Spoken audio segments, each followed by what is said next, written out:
नमस्कार दोस्तों, आप सभी का स्वागत है। आज मैं आपको एक ऐसी कहानी बता रही हूँ। अगर आपका भी कभी दिल टूटा हो, चाहे डीडेचकी की वजह से या किसी भी और वजह से, तो आपको आज ये कहानी जरूर सुननी चाहिए। क्या पता इसको सुनने के बाद आपके अंदर परिवर्तन की लहर दौड़ हट जाए। अगर ऐसा हुआ तो यकीन मानिए मेरा लिखने का मकसद पूरा हो जाएगा। तो चलिए, अब आपका ज्यादा समय जाया न करते हुए मैं इस कहानी को शुरू कर ही देती हूँ। दोस्तों, राहुल नाम का एक लड़का था। बहुत ही खुशमिजाज किस्म का आदमी था। कुछ दिनों पहले ही उसका मेरे कॉलेज में एडमिशन हुआ था। वह इतना मस्त था कि अब सारी क्लास उससे खुश रहती थी। कभी अगर वो कॉलेज नहीं आता था तो क्लास में सूनापन छा जाता था। दिन बीतते गए और समय निकलता गया, लेकिन राहुल की जिंदगी में खुशियों का अनुपात कम हो गया था। वो क्लास में बिल्कुल चुपचाप बैठा रहता। कोई उससे पूछे तो बताने को तैयार नहीं था। पूरी क्लास में सन्नाटा छाने लगा। लेकिन एक दिन टीचर ने उससे पूछ ही लिया कि राहुल, तुम्हें बताना ही होगा कि तुम इतने दुखी क्यों हो। जब तक अपने अंदर दबे बोझ को हल्का नहीं करोगे तब तक कैसे खुश रहोगे। हिम्मत करके उसने बताया कि वो एक लड़की से प्यार करता था। अब वो उसे छोड़कर चली गई, इसलिए वो बहुत दुखी है। टीचर सारी कहानी समझ गए। उन्होंने कहा कि तुम शाम को मेरे घर आ सकते हो। उसने कहा, हाँ जरूर।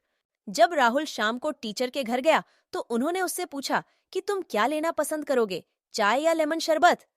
उसने कहा, लेमन शरबत। जब उन्होंने शरबत बनाया तो उसमें नमक काफी ज्यादा डाल दिया, और जब राहुल भाई ने वह लेमन शरबत पिया तो एक घूंट पीकर के मुंह बिगाड़ लिया और टीचर को कहा, सर ये क्या बना दिया आपने, इसमें नमक बहुत ज्यादा है। तो टीचर ने कहा, राहुल कोई बात नहीं, मैं तुम्हारे लिए दोबारा शरबत बना सकता हूँ। राहुल ने कहा, लेकिन सर उसकी कोई जरूरत ही नहीं है। हम इसी शरबत में थोड़ा पानी और चीनी डालकर इसे अच्छा बना सकते हैं। टीचर ने फिर पूछा कि क्या। राहुल ने भी यही जवाब दिया। अब टीचर ने कहा कि मैं तुमको यही बात समझाना चाहता था, इसलिए मैंने जानबूझकर लेमन शरबत में नमक ज्यादा डाला, और तुम्हारी जिंदगी में भी नमक ज्यादा हो गया है, तो तुम सिर्फ उसमें ज्यादा से ज्यादा चीनी मिलाते जाओ। कुछ ही दिनों बाद नमक की मात्रा कम हो जाएगी और आपकी जिंदगी पहले से भी खुशनुमा बन जाएगी। राहुल के गुरुजी चाहते तो यह सीधा सीधा भी समझा सकते थे, लेकिन आप सभी जानते हो सीधी बातें इतनी आसानी से कहाँ समझ आती है। जो ज्ञान प्रैक्टिकल से मिलता है वो हमेशा याद रहता है, और ऐसा जिंदगी का ज्ञान तो हम उम्र भर नहीं भूलते। अब राहुल के जीवन में चीनी की मात्रा बढ़ने से खुशियां बढ़ रही थीं। उसने अपने गुरु के चरण स्पर्श किए और उनका धन्यवाद किया। अगर वह इन बातों को अंदर ही अंदर दबा के रखता और विरह की अग्नि में जलता रहता तो गुरु कैसे समझ पाते। मैं भी आपसे यही कहना चाहती हूँ, अगर आपका भी किसी ने दिल तोड़ा है तो बार बार उसके बारे में मत सोचिए। किसी न किसी से तो साझा करके आपको अपना बोझ हल्का करना ही पड़ेगा। और अगर आपको कोई भी ऐसा इंसान ना मिले तो आप क्या करोगे, उसका भी तरीका बता देती हूँ। आप अकेले में कागज के ऊपर वो सारी बातें लिखिए जो आपके दिमाग में आंधी की तरह उड़ी डी एच रही है। XYZ कैसी भी बातें हो लिखिए, और लिखने के बाद देखिए दिमाग को कितना रिलैक्स मिलता है, क्योंकि काफी सारी गंदगी दिमाग से निकल चुकी है। बाकी की स्वतः ही निकल जाएगी।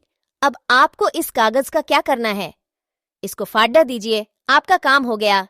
देखो, ये तरीका मेरा खुद का आजमाया हुआ है और ये कारगर है। अब चेक करने के लिए तो आपको ट्राई करना ही पड़ेगा। बाबा रामदेव जी भी कहते हैं करने से होता है। मैं खुद फैन हूँ, उनकी करोड़ों लोगों का जीवन बदल चुके हैं। तो कुल मिला के बात यही है, आप लड़का हो या लड़की, ये तरीका दोनों तरफ काम करेगा। समय का खेल है, वरना मैं आपको बहुत कुछ बता सकती हूँ। अब मैं आपसे विदा लेती हूँ। आपसे बहुत जल्द एक और कहानी के साथ मुलाकात होगी। अपना ख्याल रखिए और प्यार बांटिए, क्योंकि ये 4 गुना लौट के आता है।